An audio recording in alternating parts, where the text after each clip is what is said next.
Ma sabay banda premji lamichanelei ni keshavji cholagenlei danivan dichu umeroragi yo tulo kripa Mahatma Gandhi kobarema pravachan dina yo tulo kripa ho na keval tulo kripa baro balkibi yo tulo chnoti. I hope you will hear me sufficiently. Sorry, I will not give the lecture in Nepali, but after the lecture we can have some question and answer, we can react, and then I will try to answer in Nepali.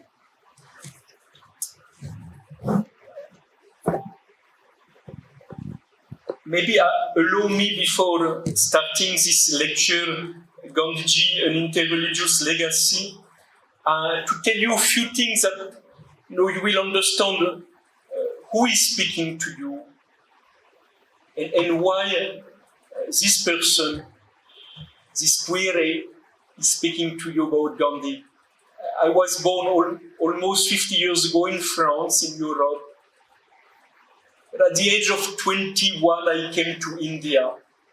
And since almost 30 years, my life has been deeply linked with India. And since 15 years, also with Nepal. In 2008, I was ordained a Catholic priest.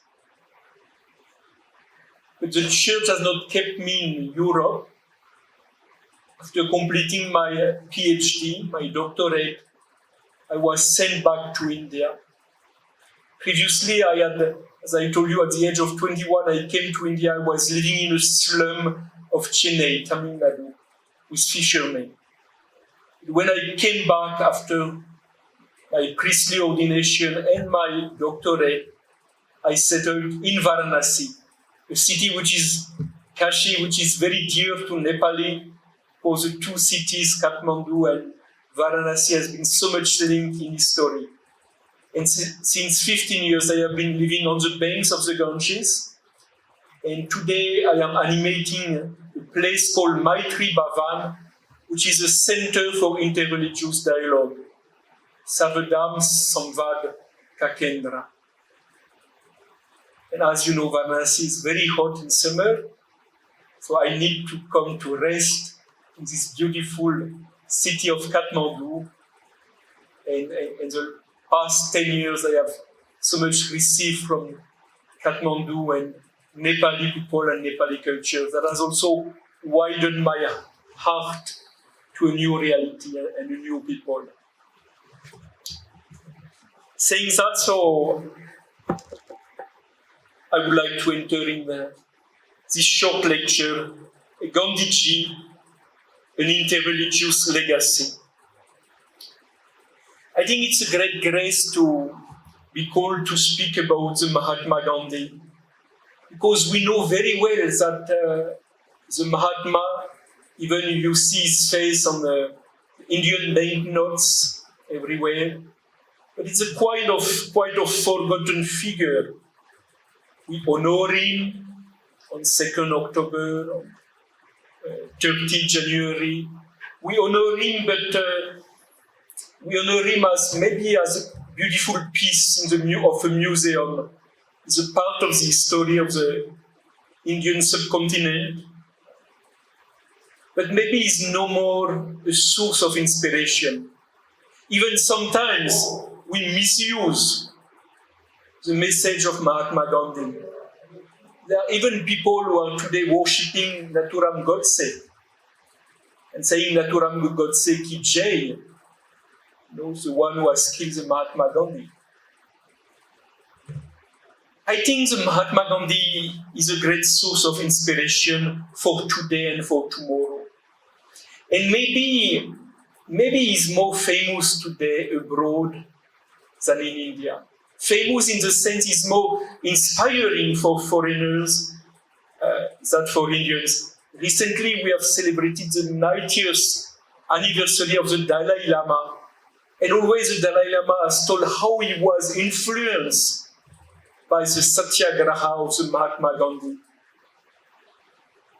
And it was said during those days of the 90th anniversary of the Dalai Lama that if in 1989 the Dalai Lama received the Nobel Prize for Peace, it was a kind, of repairing the fact that the Mahatma Gandhi never received the Nobel Prize.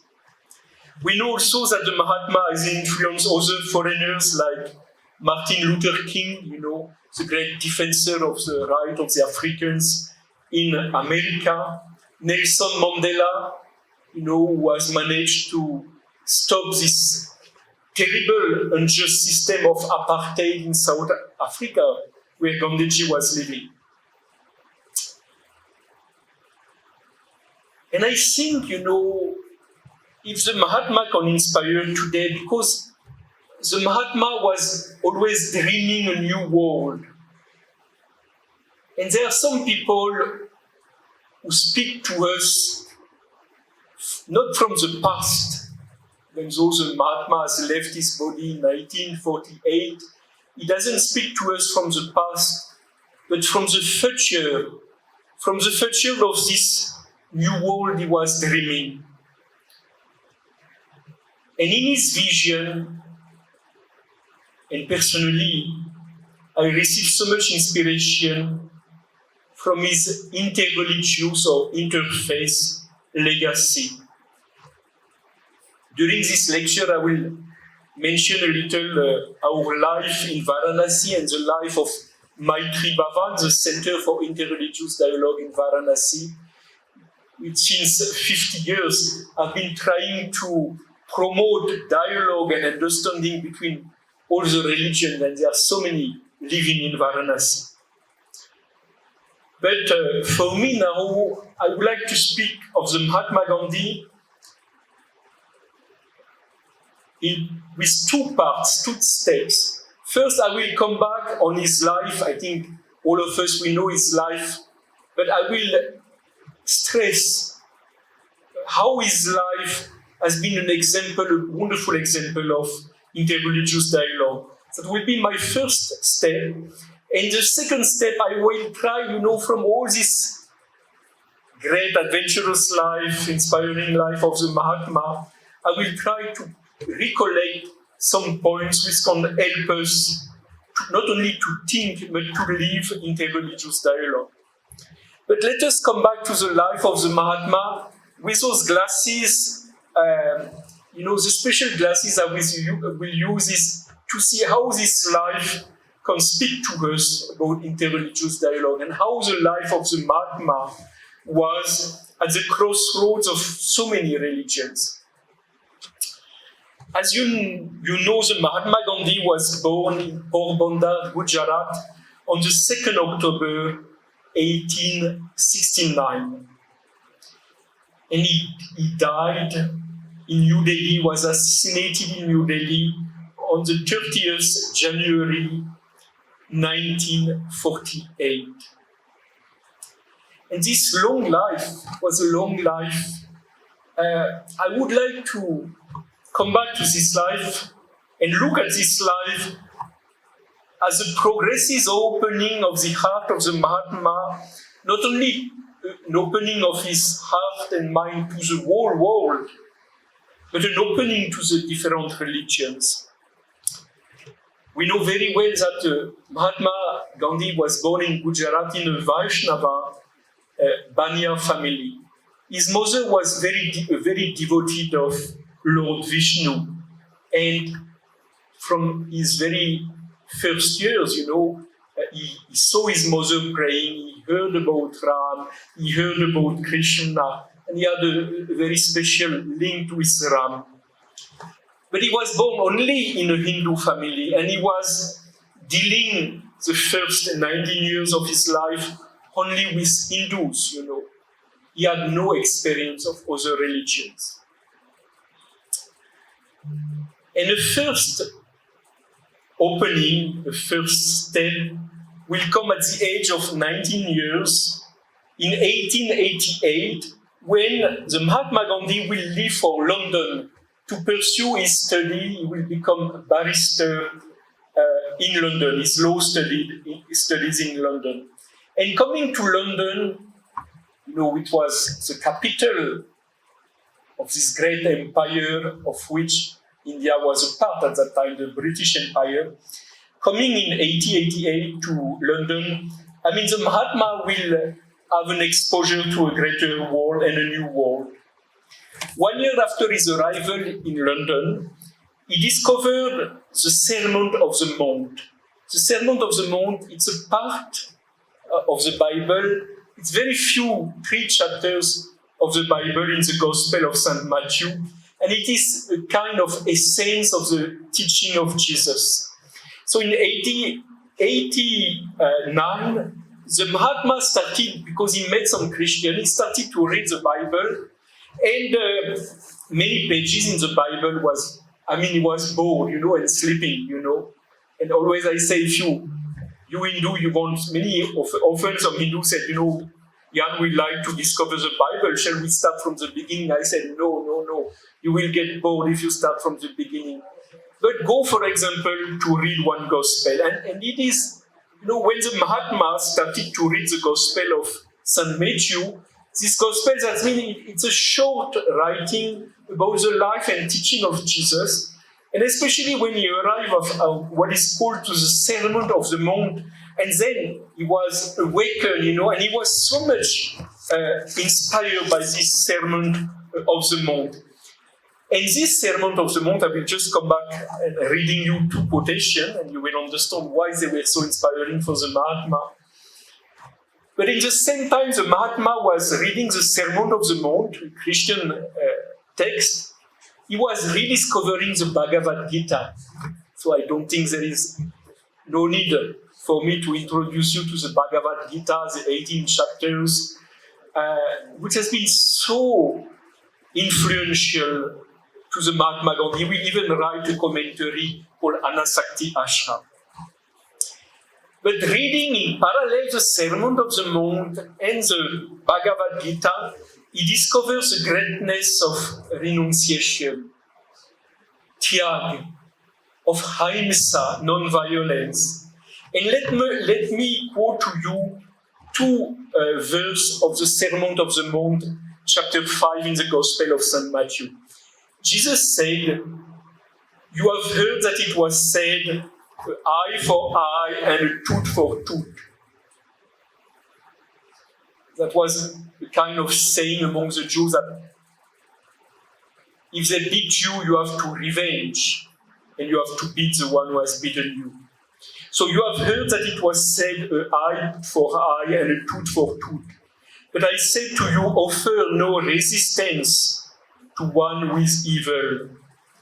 When someone strikes you on your right cheek, turn the other one to him as well. Don't answer to violence. Break violence by offering yourself, even to the violence. Another verse said by Jesus, "You have heard that it was said, you shall love your neighbor, your friends, and hate your enemy. But I say to you, love your enemies and pray for those who persecute you, that you may be children of your heavenly Father. For this heavenly Father, God, makes his sun rise on the bad and the good, and causes rain to fall on the just and on the unjust. As God is impartial, don't be only with those who love you.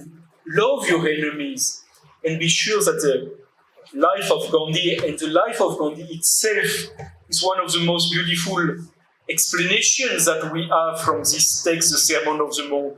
The life of this Hindu leader, Mahatma Gandhi, is one of the most beautiful illustration and explanation of this Christian text, the Sermon of the Mount. And be sure that to love the enemies is not an easy case. So in London, the life of the Mahatma opened. He entered in contact with Christians, and he started to read their scripture, especially the Sermon of the Mount. Now, at the age of 24 until the age of 45, so it has been 2 decades, and we know in the life of a human being, how those 2 decades, we have finished our studies, we start to work, how the 20s, 30s, 40s are important in your life. So from 1893 to 1914, the Mahatma, during 21 years, was living in South Africa. And often, because of what has happened afterwards in India, we always remember the Mahatma Gandhi in India. But we must say that if the Mahatma has become precisely a Mahatma, a great soul, it is because of those 21 years in South Africa, those 21 years in South Africa, where he will develop all, his vision of Ahimsa, of Satyagraha. And when he will start his first campaign, he was campaigning to get the Indians to have the same rights as the white people. The black people, and I have spoken of Nelson Mandela, but also the Indian people were facing racism, segregation, rejection. And that will be one of the great work of Gandhi as a lawyer, to engage, in those campaigns, and he will be quite successful. I will not speak at length of those 21 years in South Africa, but what interests me is to see that since the beginning, the Mahatma Gandhi, a Hindu, was living with a Jewish couple. They were sharing the same house, Henry and Millie Pollack. And it's quite a challenge, a Hindu young lawyer and a couple of Jewish people, and then he will be in contact with Christians and with Muslims. There is something very beautiful in the life of the Mahatma, is his gift for friendship. The Mahatma had the special gift to make friendship with people so different, and different from his own background, as a Hindu Vaishnava background. And through this friendship, he could attract disciples from all the walks of life. Here, I would like to quote, we are very fortunate because during the last decades, the Indian writer, historian Ramachandra Guha has written very huge books, but wonderful books full of details on the life of Gandhi. And there is one book that he wrote about Gandhi in South Africa. Gandhi before the Mahatma, I think the title. So I quote Ramachandra Guha. As a schoolboy, Gandhi befriended a Muslim classmate in Rajkot. As a law student in London, he shared a home with a Christian vegetarian. However, it was in South Africa that he more fully elaborated his unique spirit of ecumenism, of dialogue, we would say. This was religious ecumenism. Originally employed by Muslim merchants, Gandhi came to meet the Jewish, Christians, and Parsis and make them his friends. Gandhi was born and raised a Hindu, but yet not Hindu before him or since him had such a close, intense engagement with the great Abrahamic religion, knowing Judaism, Christianity, and Islam. He understood Judaism through a highly personal lens, through his friendship with Henry and Millie Pollack. I told you he was living with them, Kallenbach, and Sonja Schlesien. Those were Jewish friends of Gandhi in South Africa. Then, his interest in Christianity was both personal and theological.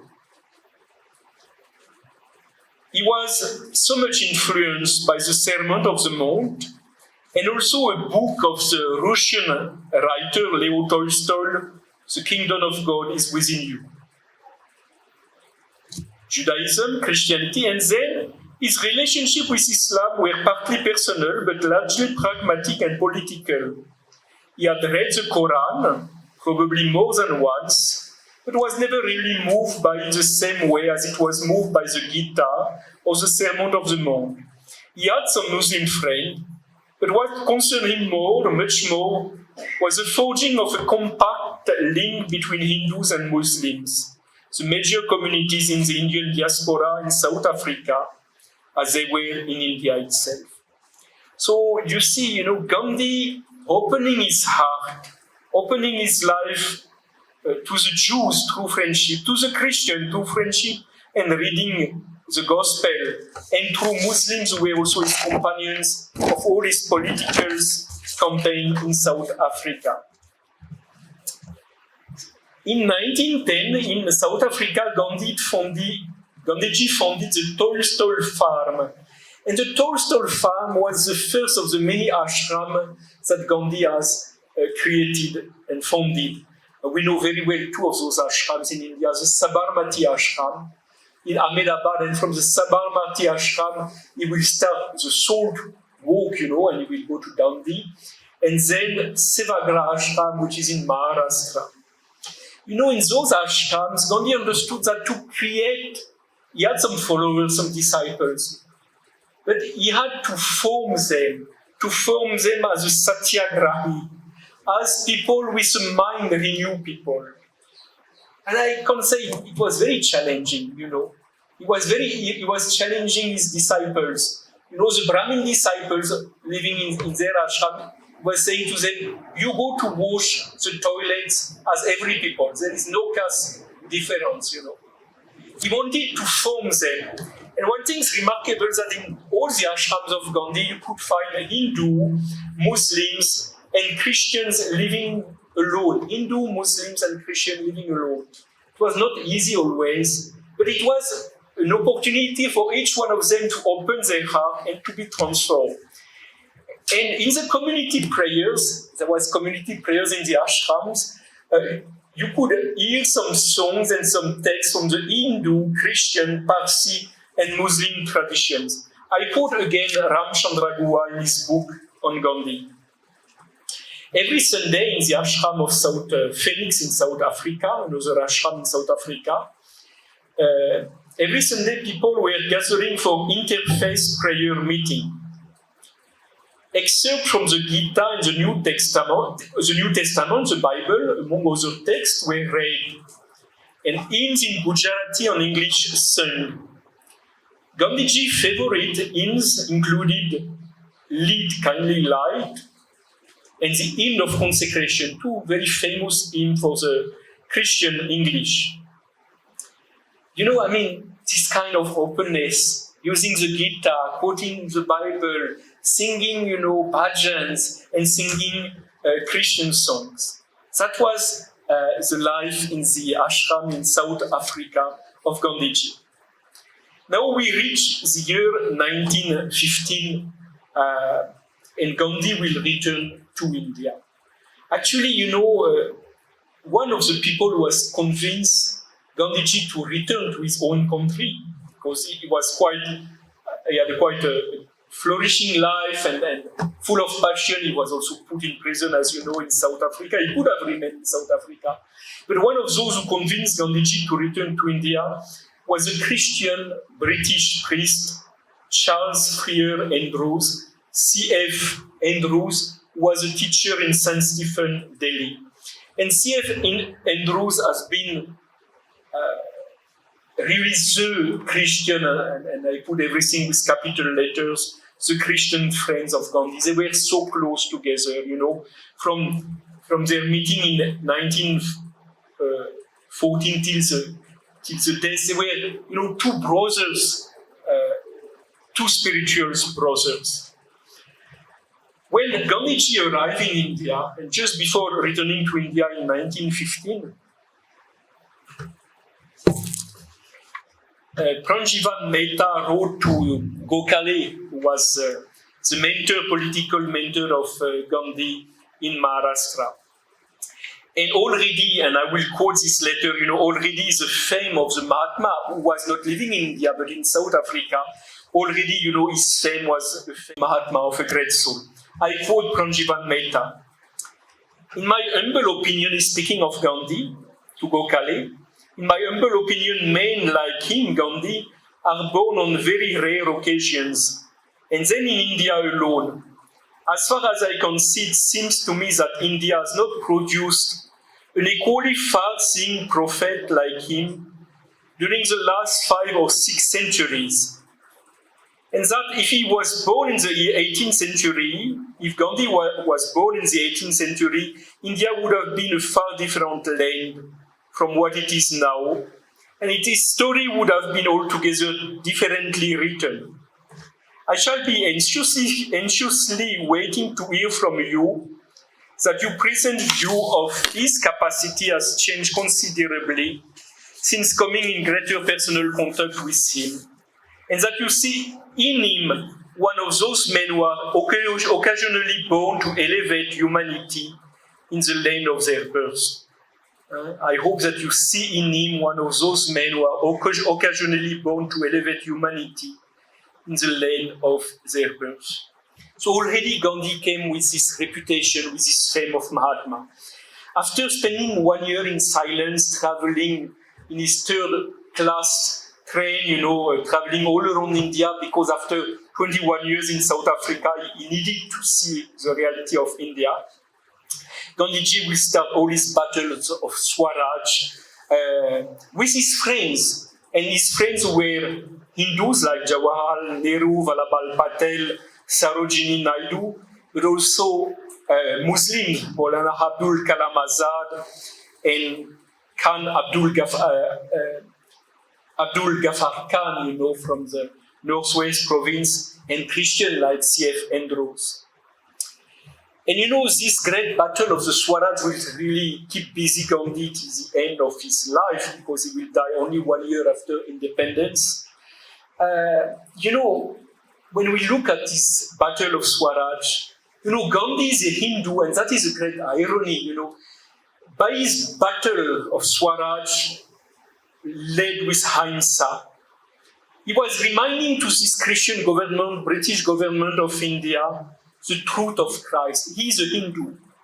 Was reminding to this unjust British government governing India the truth of Christ that they have betrayed,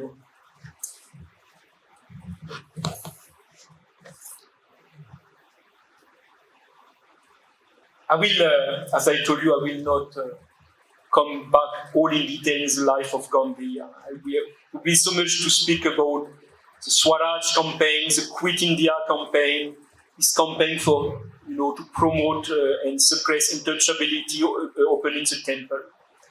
But what will keep me busy at the end of this first part of my lecture on the life of Gandhi through the lens of interreligious dialogue, and interreligious dialogue is quite a modern term, maybe Gandhiji would have not used that.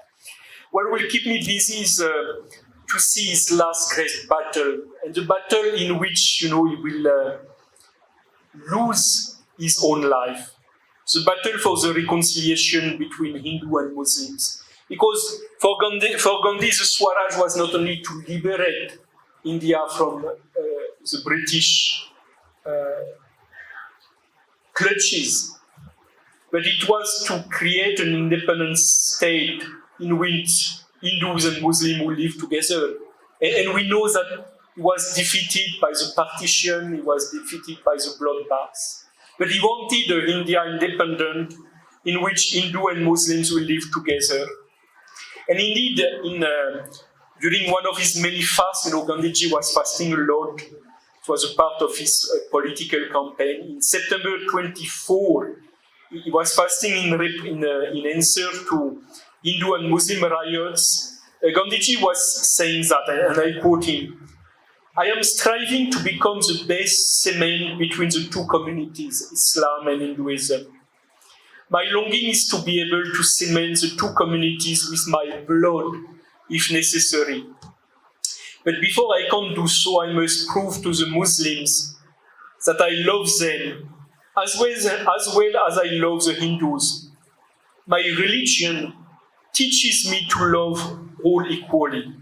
My religion teaches me to love equally." And here, in this last battle of Gandhi for the reconciliation of Hindus and Muslims, there are new people appearing. Muhammad Ali Jinnah, the father of Pakistan, with the Muslim League, but also Vinayak Damodar Sarvakar and the Hindutva, the RSS and the Hindutva, movement, and we know that Godse was among them. The situation, as you know, the Jinnah was promoting, and the British also were supporting the partition. In 1946, there were terrible riots in Calcutta. There are some photos that has been made by the American photographer Elizabeth Bourne, and you see all those corpses of dead Muslims, lying in the streets of Calcutta. And Gandhi started one of his most challenging and terrible fasts in 1946. And at the breaking of his fast, Nehru said, "There is only one frail old man in our country who was all along stuck to the right path. We had all, sometimes or the others, strayed away from his path.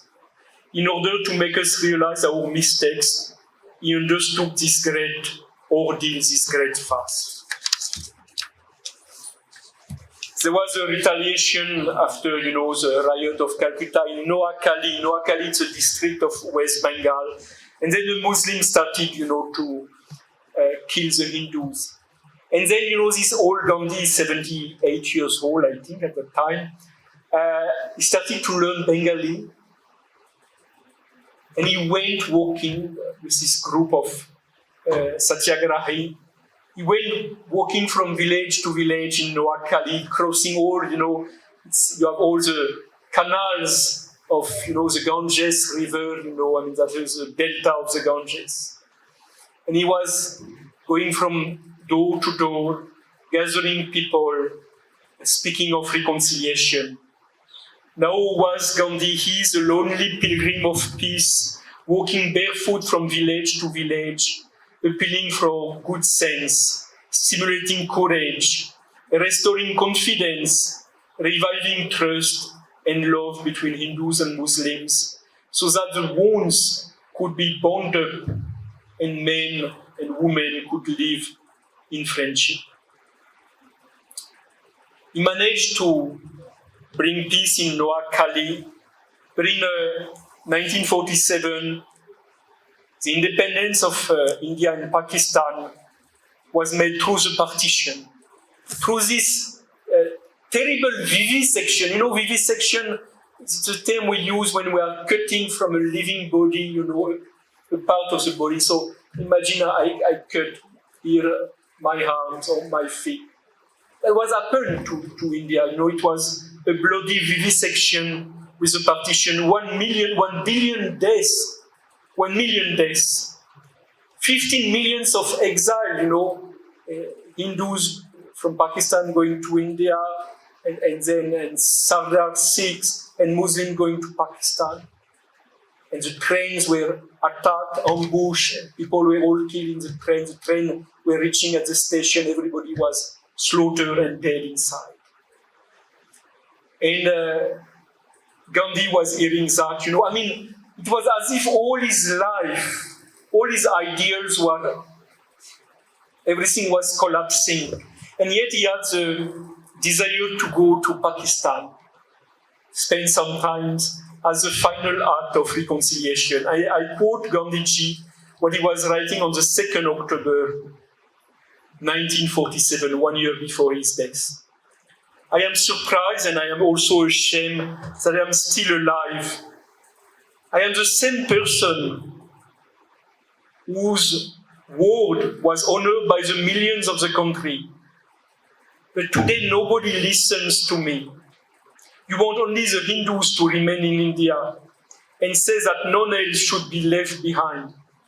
You may kill the Muslims today, but what will you do tomorrow? What will happen to the Parsis and to the Christians and then to the British? After all, they are all Christians." And he knew that violence called violence. And there is only one way to stop violence. And he knew that also from the example of Christ, not only from Christ, but But on the cross, Christ refused to answer to the violence. He offered himself. And he knew Gandhiji as somebody must be sacrificed to bring back unity. 3 days before his death, on the 27th January 1948, some Muslim ladies with